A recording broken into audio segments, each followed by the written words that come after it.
Hey there mga my love Sagittarius! Thank you so much for always staying here with me in this channel, babe. So before we start your reading, Sagittarius, reminders muna as na hindi to for everybody. So just pick up only the messages you think are for you. At kung feel mo na ang reading na to ay para sa'yo, then this reading might be really for you. So our content for today is we're gonna take a look at your July 2024. Pero syempre wala po tayong gender here, babae, lalaki, LGBT, cross-watchers. Pwede niyo pong i-flip yung roles if you want since this is general reading. And at the end of the day, palagi po kayong may free will na free rin nyo rin na gamitin. So yan mga babes, no? Let's go ahead. We've got 2 decks right here. So kung hindi niyo pa pala knows mga babes, meron pa po tayong other channel. Link is nasa ating description box. So, we've got 2 decks at isa-shuffle muna natin both before we start reading. Hi! New subscribers, ako po pala si Yan. Welcome.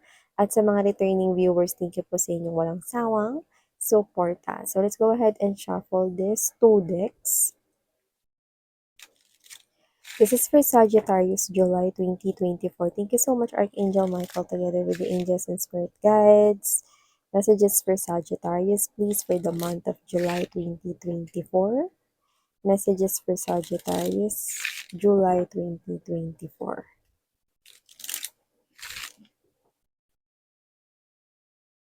Messages for Sagittarius, July 2024.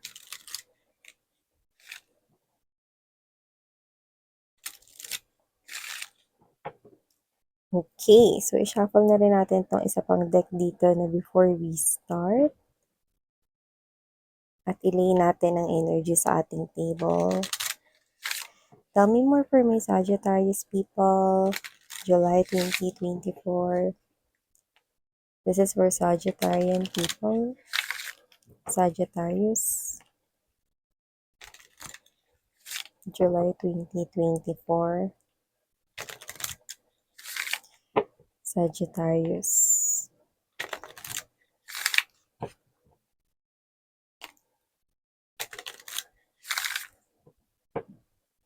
Okay, so let's go ahead, Sagittarius, at alamin ano yung mga mensahe dito, guys. But you've got here the journey.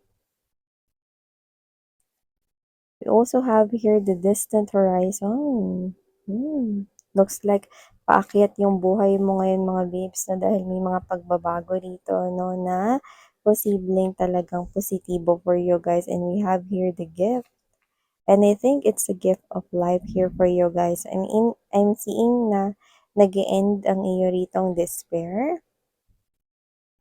Yung iba na naghahanap ng trabaho, nakikita ko makakita na kayo ng work dito at nakikita ko dito na gumaganda na ang iyong sitwasyon. Yan. Okay, so ilapit naman natin lahat before we talk more about this. We have here the hand of cards, the golden mirror, camera, love, karmic, peace on the ring, clock, sword of rose, and coffee cup. Whoa! So, I think oras na para malaman niyo yung totoo. Mukhang meron dito makakausap kayo for the month of July at sasabihin niya na rito yung totoong nangyari about a specific situation na pwedeng involve kayo doon or you're curious about that. Okay. So, first message that I'm picking up right here for you guys is meron ditong gift of life na si universe here for you. And I do pick up na isa ito sa mga journey na bago mong tatahakin here sa iyong life.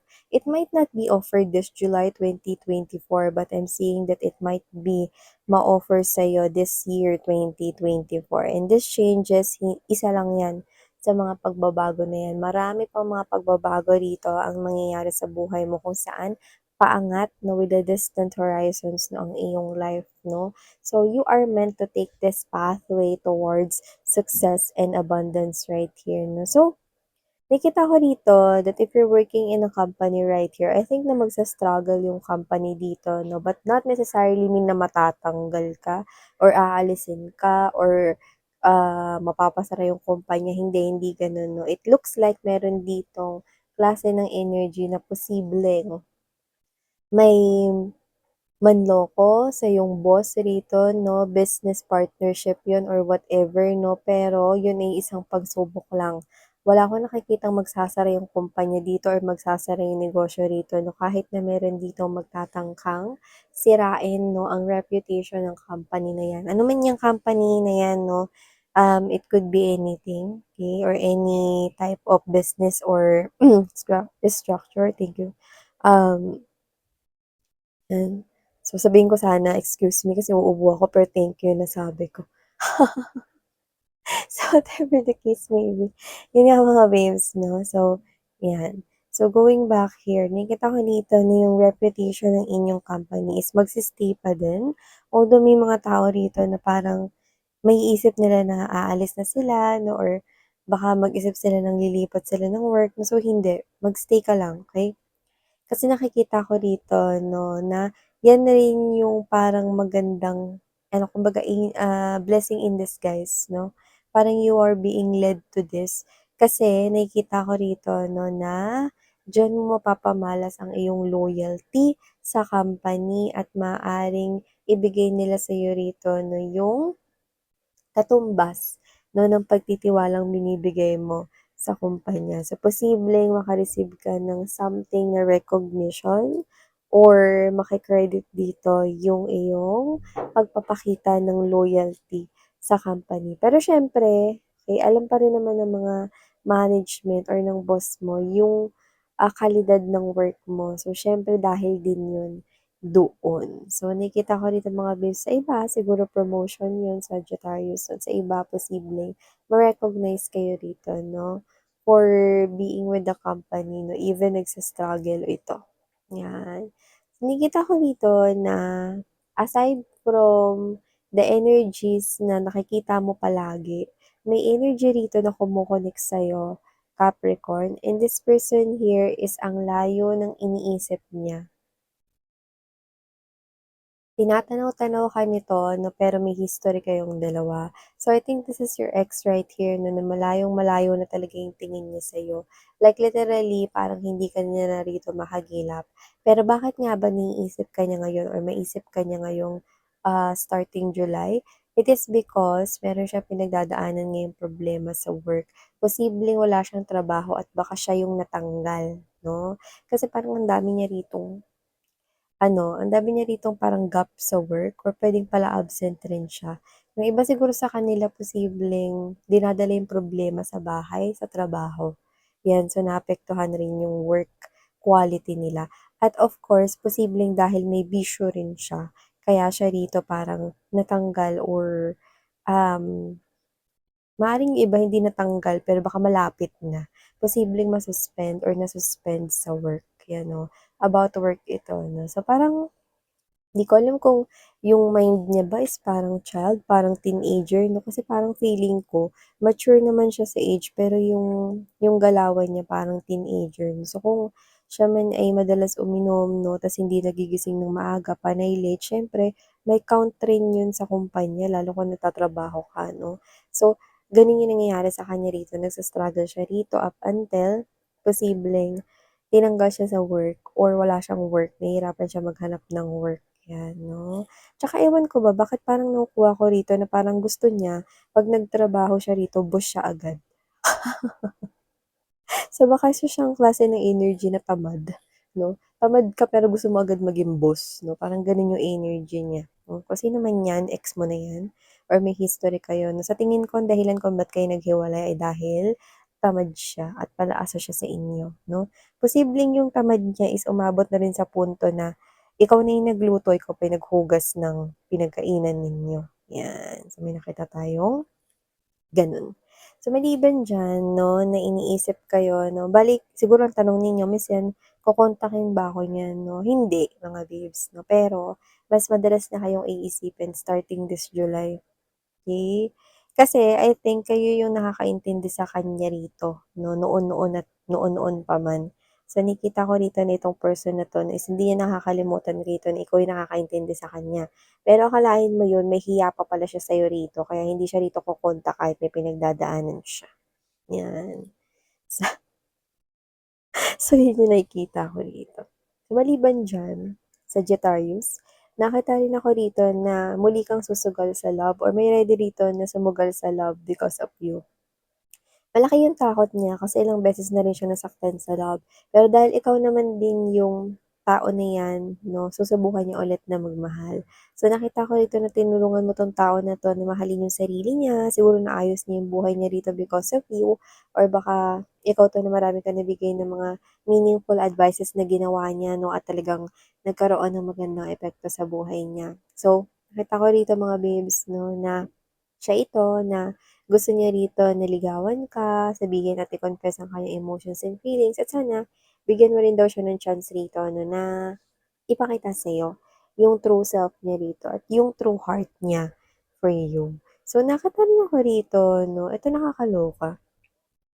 Feeling ko may crush 'to sa inyo. Iba 'to, iba 'to, ibang energy 'to. Feeling ko may crush 'to sa inyo, pero at the same time, hindi niya kayo magawang lapitan or ligawan. Iba 'to, kaysa dun sa binabanggit ko na susugal sa love for you, Iba 'to, another energy 'to, na tingin ko may crush siya sa inyo, pero parang nangingibabaw yung naiinggit siya sa inyo. So, parang ginagaya niya kayo kung paano kayo kumilos at magtrabaho. Ginagawa niya kayong model niya as an inspiration, pero inaangkin niya na kanya yun. Hindi talaga originally sa'yo. Nakuha mo ba? So, ibig sabihin mga babes, no? Yan meron ditong energy. Yung iba, posibleng LGBTQ. Yan, no? Or parehas kayo ng gender nitong person na ito. Pero, yun ay for few of you lang. Pero yung iba is opposite gender.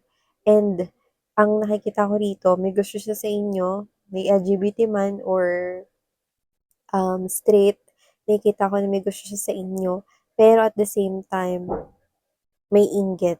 So, kung katrabaho ito, kinokopya niya kayo, pero ang nakakaloka, inaangkin niyang sa kanya yun. Naku, di ba, mga kids? Parang kunwari, magaling ka sa Excel, no? Tapos, may mga tinuturo ka mga shortcuts na hindi alam ng mga katrabaho mo. Okay? Mga formulas, ganyan, no? And then, siya to, alam niya yon na ikaw yung may alam dun. Pero, sinasabi niya, no, na akin to. Parang may mali, no? So, hindi ko naman nakikita na may sira siya sa ulo. Pero mas nakikita ko naiinggit siya sa'yo. Yan. So, nakakaloka yun, no? Yung, alam niya sa sarili niya na hindi naman niya yun, hindi yun galing sa kanya or hindi niya yun talent or skills. Alam niyang sa inyo yun, pero inaangkin niyang kanya. Yan. So, maliban dyan, may another energy tayo nakikita rito kung saan posibleng friend mo ito, no, na mag-open up sa'yo. Okay? At kung ano man yung open up niya, medyo complicated yun. So, binibigyan tayo dito ng ibang mga reasons. Posibleng, one, baka buntis siya. Okay? At ang nakakaloka, hindi niya pa ka-in relationship yun. Yan. Or two, something complicated. Basta something complicated yung nakukuha ko dito. Isa na dun yung buntis siya pero hindi niya kilala kung sino yung tatay or nanay nun. Mga ganyan. Okay? So, tayong gender dito. At yung ibang complicated things, no, is posibleng meron siya ritong ginawa na hindi niya alam na nagawa niya. Okay? Dahil posibleng sobrang lasing siya or nagpadalos-dalos siya rito sa desisyon. Ano man yun, basta something complicated. And I think problema ka rin dito kasi friend mo siya. Pero, nakikita ko na hindi mo ito tolerate itong ganitong klase ng sitwasyon. Kasi nga, malaki yung concern mo sa kanya. Kaya kahit friend mo siya at kung mali siya rito, mali siya rito. Hindi mo siya ito tolerate. Okay?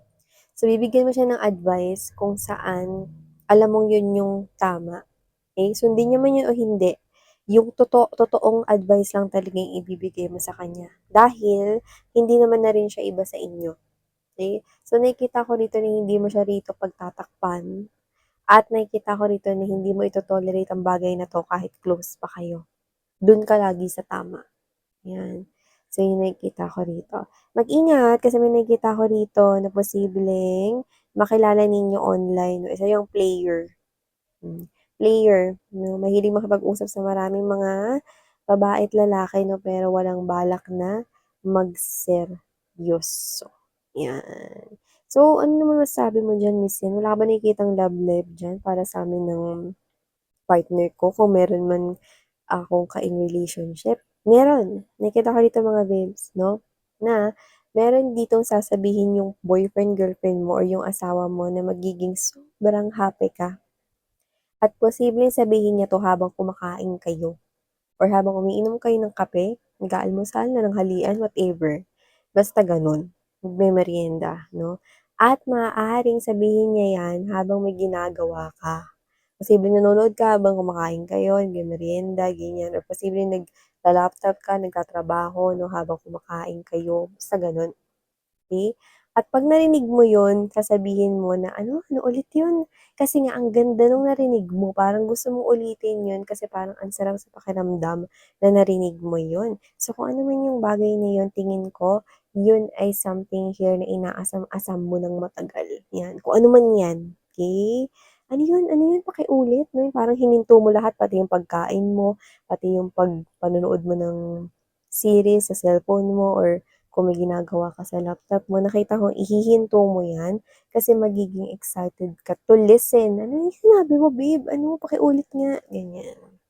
So, kung ano man 'yun, it's something here surprising, 'no? Like hindi mo talaga inaasahan na sasabihin 'yun or gagawin ng partner mo, pero sobrang ikakaligaya mo, ang taray! So yan 'no, iwan ko yung mga mensaheng nakuha ko here for you, Capricorn, for this Sagittarius could be dealing with Capricorn mga babes, but doesn't have to be. Could be dealing with any zodiac sign. Na-mention lang natin na baka meron ditong connecting talaga kay Capricorn. But ito yung mga mensaheng nakuha ko here for you, Saji. Thank you, Sarang Heyo Loving Light. Annyeong.